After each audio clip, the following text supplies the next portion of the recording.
करेगी नहीं। हे भगवान, ये मैं क्या सुन रही हूँ? ये ससुर जी को क्या हो गया है? मैं क्या सोच कर आई थी? हाय रे, मैं तो किसी को मुंह भी नहीं दिखा पाऊंगी। अब ये रोना धोना बाद में करना, पहले गर्म पानी कर दो, माँ को दवाई देनी होगी। और हाँ, रात को माँ के पैरों में तेल लगा देना। बहू को गुस्सा आ जाता है। वो बड़बड़ करती किचन में जाती है जहाँ उसका ससुर खड़ा होता है। एक बड़ी जिम्मेदारी है हम सबके सर ऊपर। इस उम्र में माँ बनना खतरे से खाली नहीं होता। हाँ हाँ पता है, तो क्यों बन गई माँ? अरे खतरे से कम नहीं है तो क्या जरूरत थी लल्ला पैदा करने की?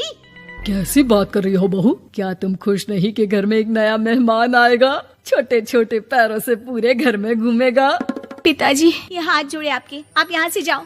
ये शायरी बाद में बताना, अभी मैं पानी गरम करके थर्मस में दे देती हूँ।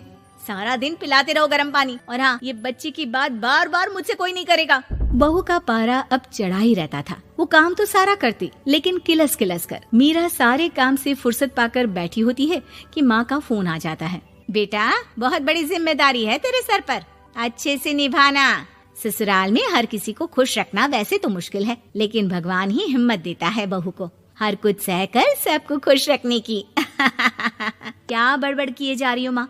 जानती भी हो कि यहाँ क्या चल रहा है? मेरी सास, अरे तेरी सास तो देवी है देवी। कितने खुश हो रहे थे सारे तेरी सूरत देख देख कर। पता नहीं जैसे बहू नहीं कोई मन मांगी मुराद मिल गई हो उन लोगों को। अरे बात तो पूरी सुनो। मन मांगी बुरा तो पूरी हुई है। अरे मेरी सास को बच्चा होने वाला है, प्रेग्नेंट है वो। क्या बकवास कर रही है मीरा? ये बात किसी को कहना मत। मुझे तो बता दिया, लेकिन अब अपनी जबान सिल ले। कहाँ है तेरी सास? बात तो करा मेरी। पूछू जरा, पोता पोती खिलाने की उम्र में खुद का बच्चा खिलाने का शौक कहाँ से आ गया? और आया भी तो बताना तो चाहिए था। अब क्या नाक कटाने के लिए हम लोगों से रिश्ता जोड़ा है? रुक, तेरे पापा से बात करती हूँ। मीरा फोन रखकर लेट जाती है। वो एक सपना देखती है कि उसकी गोद में एक बच्चा खेल रहा है। भाभी की गोद में कितना खुश दिख रहा है ना? लग ही नहीं रहा कि भाभी है। मैं तेरे लिए क्या लाया हूँ, सोने की बालियाँ। तेरी शादी में तो मैं बुढ़ा हो जाऊंगा ना। अरे कैसी बात कर रहा है बेटा, इसकी जिम्मेदारी तो तू ही लेगा। हम लोगों का तो कोई भरोसा नहीं, कब ऊपर वाला उठा ले। बहू को सास को देख देख कर गुस्सा आ रहा था। तभी वहाँ पड़ोसन आ जाती है। अरे बहू, तुझसे तो पूछने से भी डर लगता है कि कब खुशखबरी सुना रही है। अब तो अपनी 1 महीने की ननद की ही जिम्मेदारी संभाल ले, बहुत है। अपने जेवर भी रख देना और पैसे भी जमा करना शुरू कर दे। वो बात आगे बढ़ाती, उससे पहले ही बहू जोर से चिल्लाकर उठ जाती है। नहीं नहीं नहीं नहीं, मैं अपने जेवर किसी को नहीं दूंगी। अरे कौन ले रहा है तुम्हारे जेवर? तुम औरतें भी ना सपने में भी जेवर ही संभालती रहती हो। मैंने जो सपना देखा है ना, सुनोगे तो होश उड़ जाएंगे। अच्छा, तुम अपना सपना बाद में बताना, पहले मेरा सुनो। कल मैंने इतना अच्छा सपना देखा कि अगर वो पूरा हो जाता है ना, तो मैं तुम्हारे लिए रानी हार बनवा दूंगा। बहू अब सारे गम भूलकर पति का सपना सुनने में लग जाती है। अरे क्या सपना था बताइए ना? बोलिए भी तो, क्या सपना है? मैं पूरा कर दूंगी अगर बात रानी हार की है तो। बोलिए बोलिए। मैंने रात को सपना देखा कि माँ को बेटी हुई है और मुझे बहन। सच्ची, इस घर में बेटी हो जाए तो मैं तो झूम ही उठूं। मीरा का मुंह बन जाता है। वो चुप हो जाती है और सपने की बात याद करती है कि बेटी हुई तो उसे ही अपने गहने उसे देने होंगे। फिर तो रानी हार की जरूरत पड़ेगी ही। भाई लड़की बड़ी होगी, उसकी शादी होगी तो जेवर तो चढ़ाने ही होंगे ना। कहाँ से आएंगे वो? कितने समझदार हो तुम मीरा। मैंने भी यही सोचकर तुम्हारे लिए रानी हार लेने का सोचा था। अरे फूटी किस्मत मेरी, जो ऐसा परिवार मिला। मेरे पापा की तो मैं अभी क्लास लगाती हूँ, जो सब जानते हुए भी ऐसे परिवार में मेरी शादी कर दी।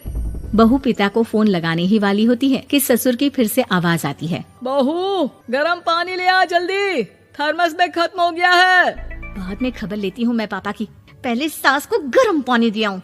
बहू अभी किचन में काम कर ही रही थी कि मीरा के मम्मी पापा आ जाते हैं। वो हाथ में ढेर सारे फल लेकर आते हैं। मीरा के पिता मीरा के ससुर से कहते हैं, लीजिए भाई साहब, ये फल रखिए, बहन जी को खिला दीजिएगा। वैसे कैसी है उनकी तबीयत?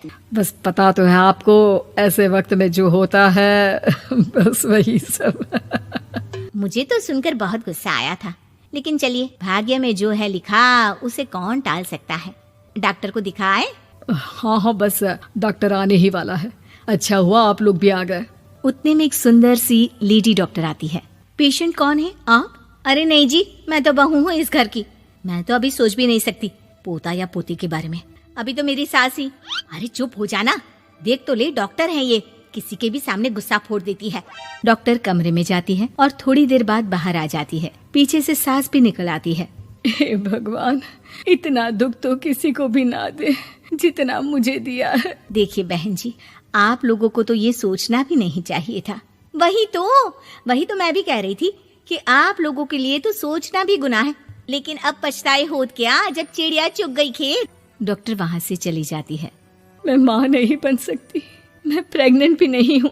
ये कैसे? तुम तो बोल रही थी कि अरे वो गैस का दर्द था और पेट भी गैस से फूल रहा था। डॉक्टर ने चूर्ण दे दिया है, गर्म पानी से फाँकना है। मैं अभी लाती हूँ गर्म पानी। अरे मैं तो गीजर ही लगा देती हूँ। हाय रे, खुशी के मारे पागल ना हो जाओ।